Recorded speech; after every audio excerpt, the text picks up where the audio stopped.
Our next question is question number 5, and the question is: a rhombus-shaped field has green grass for 18 cows to graze.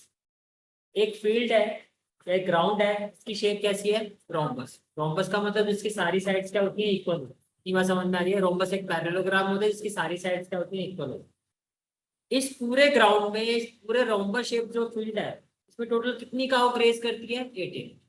ये बात समझ में आ रही है? अब आपको आगे ये कहा जा रहा है, if each side of the rhombus is 30 metre. सारी साइड इक्वल होती है और जो इक्वल साइड है वो कितनी है? 30 मीटर।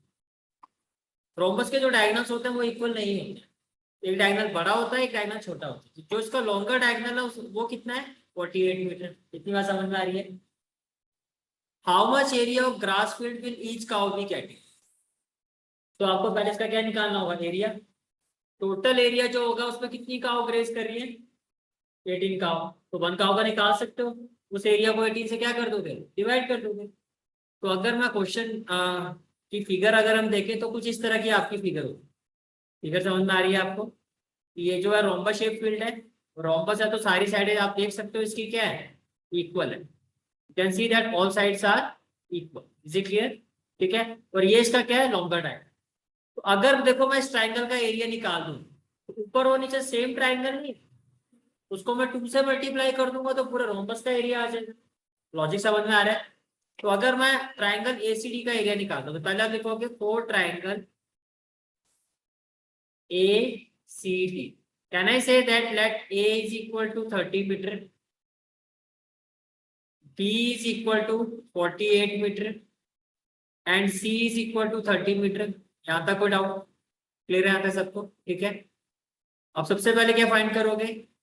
एस। एस क्या होता है? A plus B plus C by 2। What is the value of A?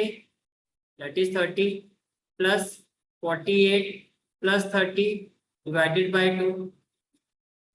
तो एस की वैल्यू क्या हो जाएगी आपकी? 8 और 3 प्लस 4 7 प्लस 3 10 डिवाइडेड बाय 2। तो कहने से that is equal to 54 metre. कोई डाउट तो नहीं है? डोंट राइट, मैं समझा रहा हूँ तो तेरे अंदर सारी चीजें ठीक है। अब क्या करोगे? नेक्स्ट स्टेप क्या होगा? Area of triangle, area of triangle ACD by using Heron's formula. What it will be? Area is equal to square root of S minus A, S minus B और S minus C। तो S कितना है हमारा?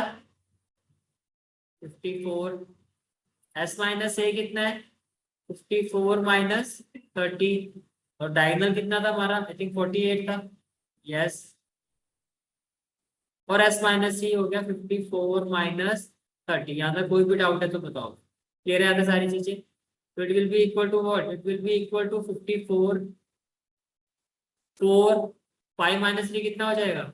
2 14 minus 8 क्या होगा? 6 और ये हो गया 4 5 माइनस 3 कितना होगा आपका? 2। यहाँ तक कोई डाउट है तो बताओ। देखो 24 का पेयर तो एज इट इज हो गया। तो 54 को हम क्या लिख सकते हैं? 9 6 या 54 इंटू में क्या आ जाएगा? 6। 9 किसका पेयर होता है? 3 और 6 का पेयर ऑलरेडी है।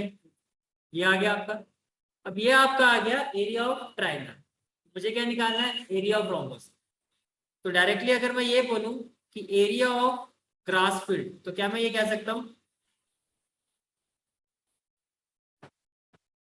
Now area of grass field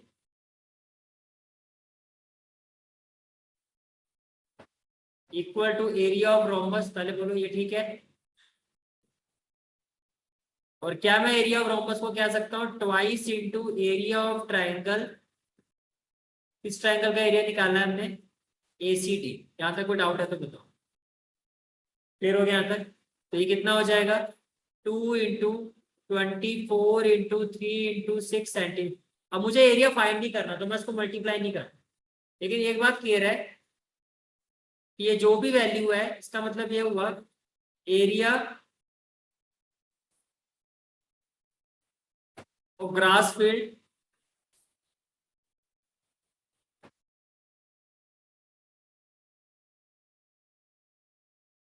grazed by 18 cows, तो ये इसके इक्वल होगा या नहीं होगा? That is 2 into 24 into 3 into 6 centimetre square. ये क्लियर होगी बात? तो अब मैं अगर ये पूछूं area of grass field grazed by 1 cow, तब क्या होगा? 2 into 24 into 3 into 6 divided by 18। ये क्लियर हो गया? फर्दर आप इसको सॉल्व करोगे तो 6 1 जा 6, 6 3 जा 18, 3 से 3 कैंसिल हो जाएगा। व्हाट वी विल हैव 2 4 जा 8, 2 2 जा 4, and this is the final answer of this question. तो जो मेन पॉइंट जो मैं समझाने की कोशिश कर रहा हूँ वो समझ में आ रहा है आपको कि जो पूछा गया है उसी को कैलकुलेट करना है, बार बार कैलकुलेशन नहीं करना है, लास्ट में जाके हम कैलकुलेट करेंगे। इतने बात समझ में आ गई सबको? ठीक है, तो this is the final answer of this question. Clear हो गया सबको?